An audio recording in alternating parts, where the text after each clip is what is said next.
Everybody, welcome to Banfield. I'm Brian Enton, filling in for Ashley this week. And tonight we have a special hour for you on a topic that has really captured the nation's imagination and also even now the attention of Congress. Ever since a U.S. Air Force officer named David Grusch made shocking claims that the government was hiding a secret UFO retrieval program, the search for answers, it feels like it is suddenly now at warp speed. And we've really been at the forefront of all of this here at NewsNation. We've had a couple of exclusives just in the last week. Tonight, though, all eyes are on Roswell, New Mexico. We are going to go there live in just a few minutes. And there are tens of thousands of true believers there to mark the 76th anniversary of the most famous alleged UFO crash and cover-up of all times. You've probably seen that picture there. Very, very interesting story. We're going to go to a hangar there. We're going to go to that hangar live that was at the forefront of the investigation, plus to one of the places that we are told some of the debris was actually found, a place that hasn't been in the news much, and we've got new video of that place. And then in a world of AI and Photoshop, how can you believe anything you see these days, especially when it comes to these UFO photos? Two leading UFO investigators will help us break down fact versus fiction, because as serious as so much of this is, and we have learned that over the last month, I mean, this has become real news. There are also fake photos out there. How they are able to decipher between the two, I'm going to ask and really dig into that coming up, because again, there are fakes and you have to know how to tell the difference. Plus, a former executive producer of The X-Files weighs in on what the fascination in the unexplained means for the human race. That show really had a lot to do with drumming up people's interest. I can't believe it's now been 30 years since that show started, which is hard to believe. We've got all of that coming up in the next hour. But first, one of the most famous of the alleged crashes of a UFO happened near Roswell, New Mexico. It was 1947. A rancher named W.W. Mac Brazel found unusual debris scattered across his property. That's all fact. That really happened. When it was reported to the Roswell Army Airfield, officials called the debris a flying disc. That's how it initially came out, a flying disc, but they quickly walked that back. Then eyewitnesses' claims of alien bodies being taken from the site emerged, and soon accusations of a government cover-up and conspiracy. They were rampant, with flying saucers to spy craft, to eventually they were calling all of this weather balloons. Well, tonight we have brand new details about a possible second debris field from that 1947 crash. And this is video that you're looking at it right now. Before we get to that, I want to bring in NewsNation correspondent Nancy Liu. She is live tonight in Roswell, New Mexico, where UFO enthusiasts are converging in that city this time of year, the big conference. I see you outside the hangar, Nancy. I texted you earlier. I actually am jealous of this assignment. I have always wondered what it's really like there in Roswell, New Mexico, because you hear so much about it, and then you're there for the festival. Fill us in. How is it there tonight? The vibe here is unmatched. This is the highlight of the year for Roswell, the annual UFO festival. It kicks off tomorrow, and soon you will hear how this hangar ties in. The festival always means millions of dollars in revenue from thousands of visitors, and many of the humans converging on Roswell this weekend are believers. We want to make sure that they know whose side we're on, so that explains it. So you come in peace? Yeah, we come in peace. Yeah, for sure. This year, the usual fun of Roswell's UFO Festival seems to include far more believers than ever. I really do believe that these aliens can actually live up in the skies, and I do believe that they do come down. UFO Festival 2023 includes new topics for serious discussions of UFOs and aliens, all in the wake of claims by Pentagon whistleblower Dave Grusch, who told NewsNation exclusively of secret government retrieval programs. These are retrieving non-human origin technical vehicles, call it spacecraft if you will, non-human, exotic origin, vehicles that have either landed or crashed. For decades, Roswell has been an epicenter for so-called UFOologists, a community that has grown since the 1947 Roswell incident. That crash of what was said to be a high-altitude military balloon sparked conspiracy theories due to evolving government explanations. Hoaxes and additional sightings and claims have added to the mystery. When you have somebody like a whistleblower that says, hey, this did happen, this is the story, this is the evidence, I think it just excites more people that are true believers, or people who maybe were skeptics before, then now they have some validation. With congressional UFO hearings now set to happen, there is new optimism for explanations and answers, especially since Senator Marco Rubio told NewsNation that whistleblower Dave Grusch is not alone. I will say there are people that have come forward to share information with our committee over the last couple of years. I would imagine some of them are potentially some of the same people that perhaps he's referring to. I want to be very protective of these people. A lot of these people came to us even before these protections were in the law for whistleblowers to come forward. There has to be something out there other than just us. And organizers say every report and alleged sighting always raises interest in Roswell and the UFO festival. And that includes just last month, that incident in Las Vegas that I covered of the alleged alien encounter by a family in their backyard, Brian. Yeah, it looks like a windy night out there tonight in Roswell, Nancy. I'm curious, it looks like fun. It's obviously a festival. People are there to have a good time. But is there more of a serious vibe this year in light of the whistleblower coming forward and now Congress saying that they are actually going to investigate?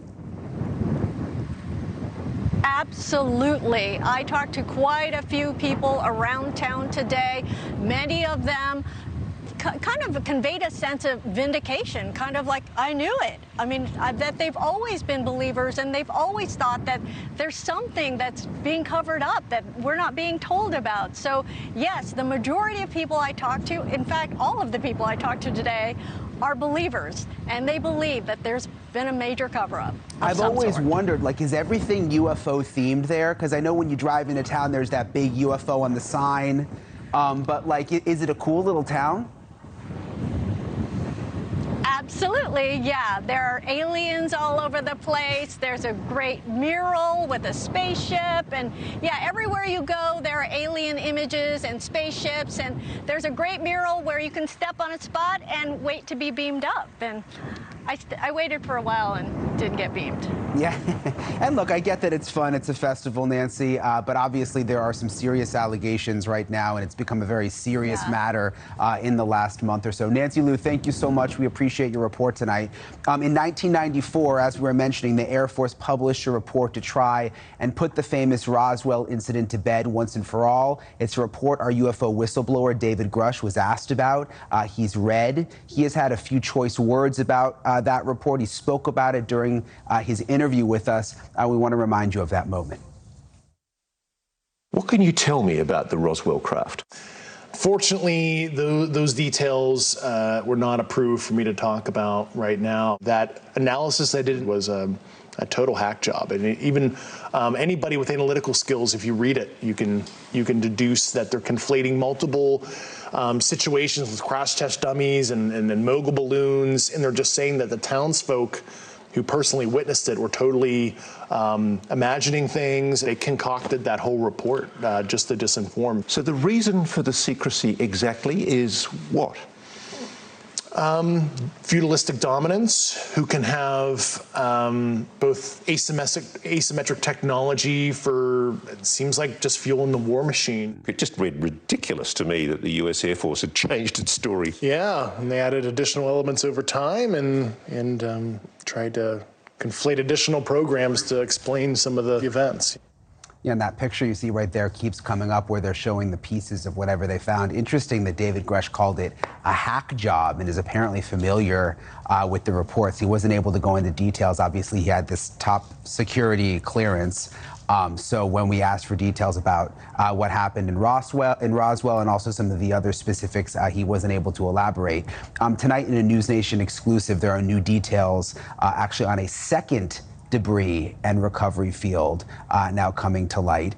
There was a first debris field that was found, and now they've actually found a second debris field. You can see there's some drone video of it right there. It's actually out on a ranch quite a ways outside of Roswell. I'm told there's no cell phone service out there. All of this allegedly happening in the 1940s, but you still have these UFO investigators that go out there, especially this time of year with the festival happening.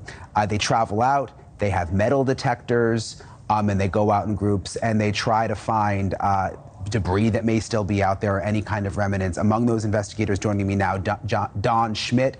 He is lead investigator for the International UFO Museum and Research Center and a leading authority on the Roswell incident. And also Ben Hansen with us tonight, a friend of the show, of course, and host of UFO Witness on Discovery Plus. Yeah, we hear you guys. Sorry, they were just getting set up there outside the hangar after Nancy's report. Ben and Don, thank you so much for being with us tonight. I know you've had a busy day. I've been tracking what you guys have been doing. I want to start with you, Don, and dive right in. What can you tell us, Don, about this second debris field, where it is in proximity to the first debris field that was found, and if there's any new information involving the second debris field? Well, it's actually a impact site. That's in fact what we call it. The remains of a egg-shaped pod about the size of a Volkswagen Beetle, based on all the eyewitness accounts, including military and civilian, describe this location about 35 to 40 miles north of Roswell.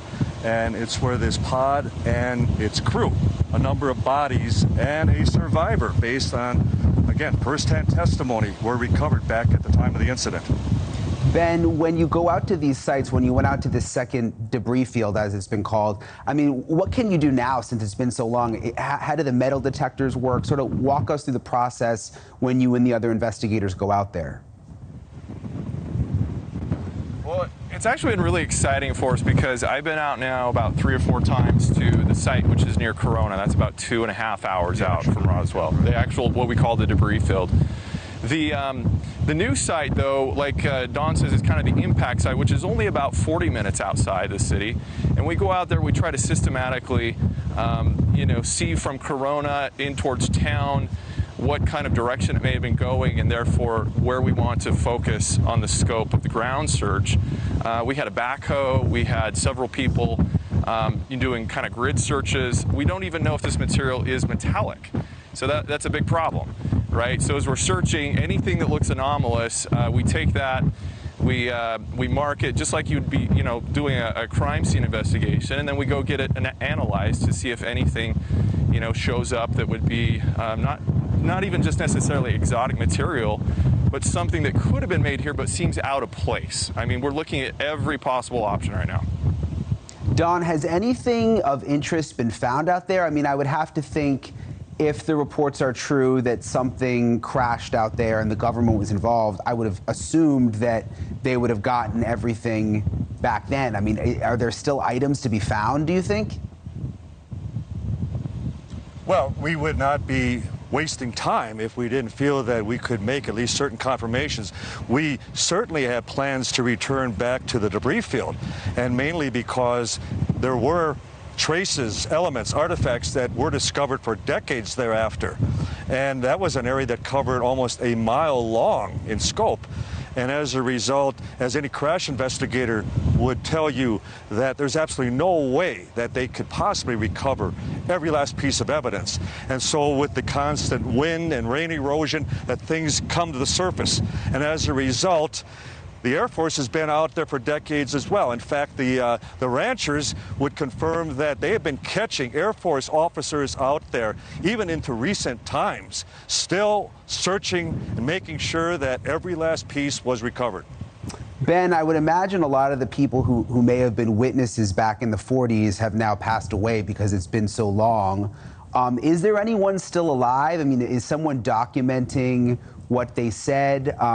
Because obviously it's going to be more difficult to investigate now without, people who survived. Well, that's a great question. In fact, what I guess you could say kind of sold me on Roswell, that something happened here, was the first book that I ever read that was authored by Don here. And when I saw the number of witnesses, hundreds, both firsthand and secondhand, that came forward, I wanted to know, is there anyone still alive I could talk to? And I had the chance to interview someone who was a child at the time who handled the material. Her dad was with the fire department, brought it home. She handled it there at the kitchen table. And in a matter of time, the military police came over and actually threatened her with her life. And when she retold this story to me, she's now passed, but she was in tears, and you could see the emotion that she legitimately felt, that she thought she was going to be removed from her family and killed if she ever talked about this.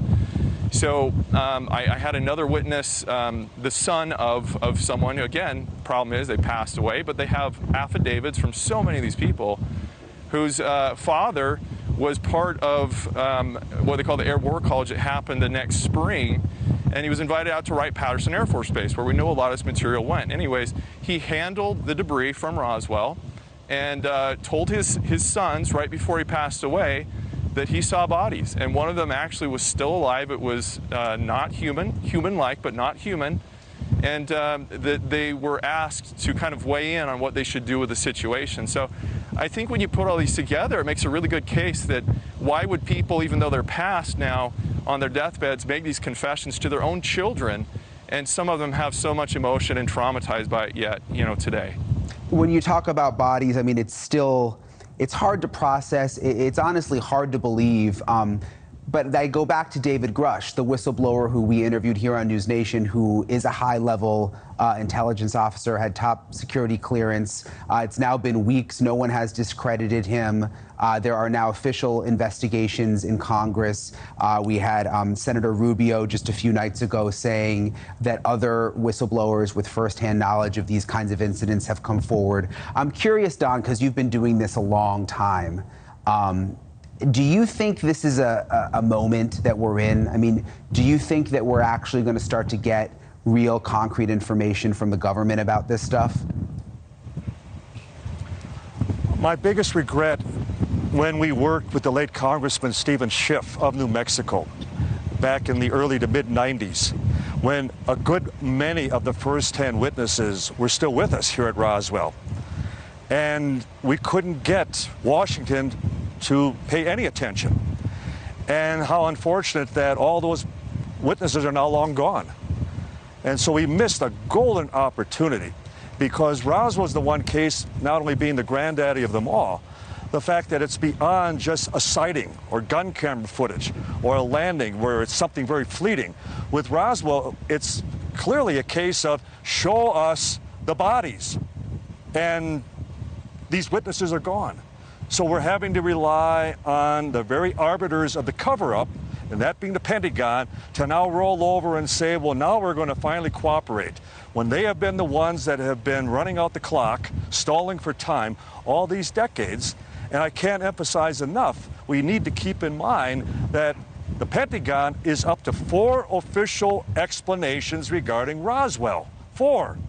I mean, none of us could get away with that in any other circumstances, but here, once again, the government, well, what do we expect?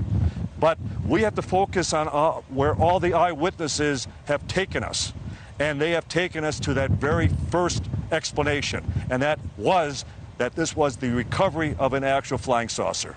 Ben, the festival is this weekend. A lot of it seems like fun and games, and there's the funny cartoons and people dress up and all that, and they have fun with it. I mean, do you think that confuses people, because it sort of makes it into a game, when at the same time, we hear from Don and now we hear from the whistleblower and even Marco Rubio and other lawmakers who are trying to take this matter seriously. Do you think the festival in any way sort of gets in the way of that? It's kind of a double-edged sword, to be honest, Brian. It's because without that, there may not be an interest at all for people to come and to pick up a book and actually read about it. But at the same time, the legitimate research, I find that, especially the generations today, they browse or graze information. They don't really dive into it. And that is frustrating, because, like I said, what introduced me to it was reading a book and reading the actual witness testimonies. And if you put that together, I think it's overwhelming for people to just say it was something prosaic. So I embrace both of it. I like having fun, you know, the costumes and everything, but I think you're seeing that tone sort of change, especially with the media now and the little jokes and the jabs about little green, you know, men and things like that. A lot of that might be psychologically based on fear, you know, and that we just are uncomfortable. And now that this is starting to come to light, how do we deal with this, you know, what I call a global reality compromising moment? You know, we might start seeing some things in people's lives have to change, and how do you deal with that? So it's a long conversation, but I think it's necessary because humor, you know, can help us get through that. Yeah, it certainly seems like we're entering a more sort of serious time and serious phase of all of this. Ben and Don, thank you so much for joining us tonight. I know it's a busy time of the year there, and you guys were busy today investigating, so thank you for making time for us tonight. Thank you for the opportunity. Thanks, Brian. Okay, moving on. If none of these sightings and reports of alien encounters has you convinced, and I get it, there's a lot of people out there. It's a lot, you know, it's a lot. That is okay. You're really not alone. It's not easy to point to one photo or video and call it proof of visitors from out there, especially with all the technology these days, and people can alter these photos. Up next, you'll see pictures regarded as some of the clearest evidence. The pictures that have really in many ways been verified. There's only a few of them that people say actually could be something. We're going to show you those photos. We're going to walk you through them. That's coming up right after the break.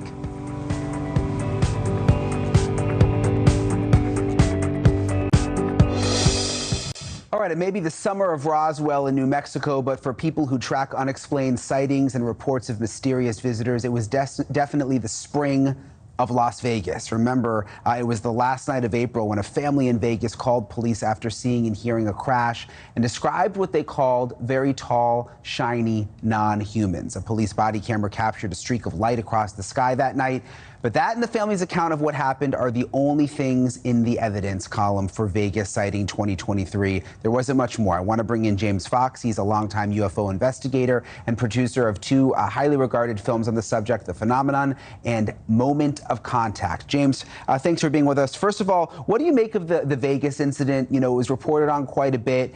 Police initially said it wasn't a hoax in terms of the 911 call, but we haven't really seen a lot of other evidence come out of it. I initially was rather excited about it, but as I dug a little deeper, I found the gentleman's testimony of the beans and the big mouths and super tall, and then the imprints in the backyard to me looked like a little scuff mark with someone's shoe. Wasn't particularly impressive. You hear the impact site, the alleged impact site, and it's fairly significant. If something did in fact hit the ground, it would have left a lot more than just a little circular scuff mark. And the fact that I got directly in touch with George Knapp, who's been reporting on UFOs in Las Vegas for decades, and he said that he had made a number of attempts to speak directly with the family. They initially had agreed, and then they never answered their door on 3 different occasions. Yeah, I think the same thing sort of happened with the media, I think, in terms of trying to talk with them quite a bit. I want to go through, though, because there's been so many videos and photos over the years, especially it seems like lately, a lot of it gets debunked. I want to go through sort of the top 3 photos that seem the most credible. I know the first one is from McMinnville, Oregon from 1950. Just kind of walk me through these photos and what makes them so credible in your eyes.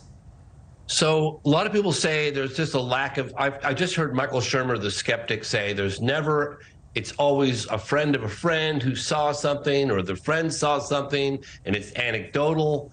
But, you know, dating back to the late 40s and early 50s, case in point, McMinnville, Oregon, in 1950, 2 witnesses, Evelyn and her husband, Paul Trent, saw this disc-shaped object hovering over their garden.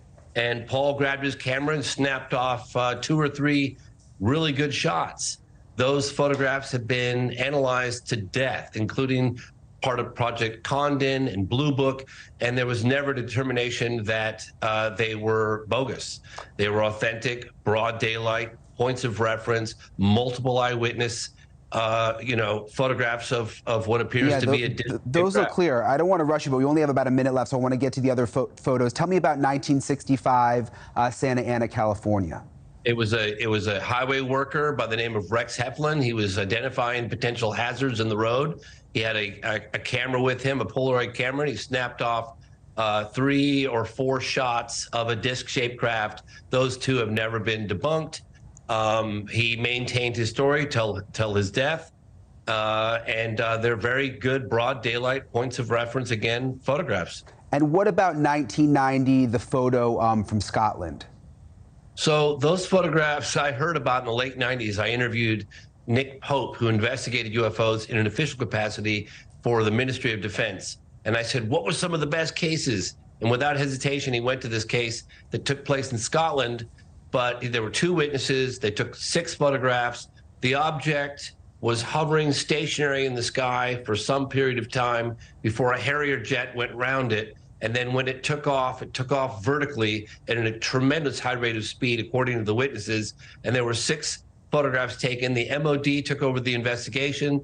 The 2 witnesses wanted the case publicized, but the MOD took over, confiscated the original photographs, confiscated the original negatives, and this never saw the light of day until just recently. David Clark, seen in that photograph here, did an extensive amount of research, found this guy who was part of the RAF, Craig Lindsay, and he had kept 1 print, and that's an original print. Interesting. Of one of the photographs. You almost have to wonder sometimes if the older photos are in some ways more credible because it was like before technology had advanced and you could get in your computer and Photoshop and that kind of a thing. So interesting to see those 3 photos specifically. James Fox, thank you so much for breaking it all down for us. We appreciate it.